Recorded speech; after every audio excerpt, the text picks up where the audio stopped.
क्या आपने कभी इस बात पर सोचा है कि जो कुछ भी आप सुनते हो वह साउंड इलेक्ट्रिकल सिग्नल के थ्रू आपके ब्रेन तक कैसे पहुंचता है।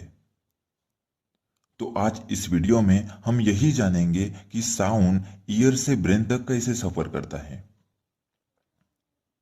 एक कल्पना कीजिए कि एक म्यूजिक इंस्ट्रूमेंट बाहर बज रहा है, जिसकी वजह से वातावरण में साउंड वेव्स पैदा होकर आपके कानों तक पहुंच रहे हैं।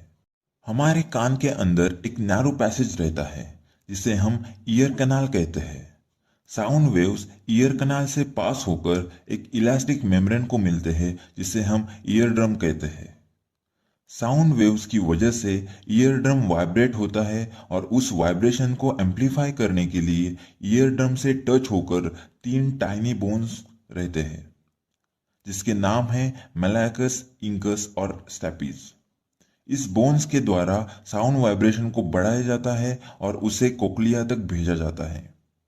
कोक्लिया एक स्नेल के आकार का छोटा सा ऑर्गन रहता है जिसकी साइज गार्डन पी के जितनी रहती है।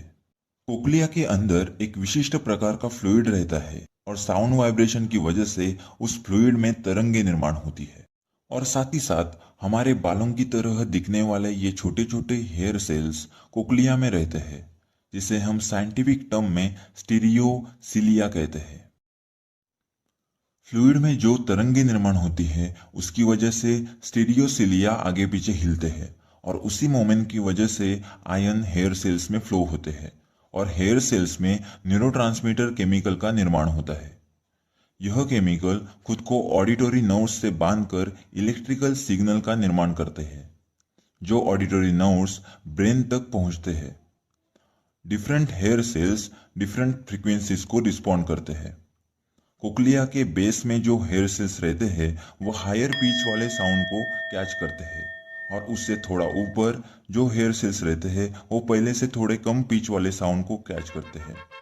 और टॉप लेवल में जो हेयर सेल्स रहते हैं वो सबसे लोएस्ट पिच वाले साउंड को कैच करते हैं। और यह सब साउंड सिग्नल ऑडिटरी नर्व से पास होकर हमारे ब्रेन तक पहुंचते हैं, जिसे हम अलग अलग आवाज के तौर पर समझते हैं और अनुभव करते हैं।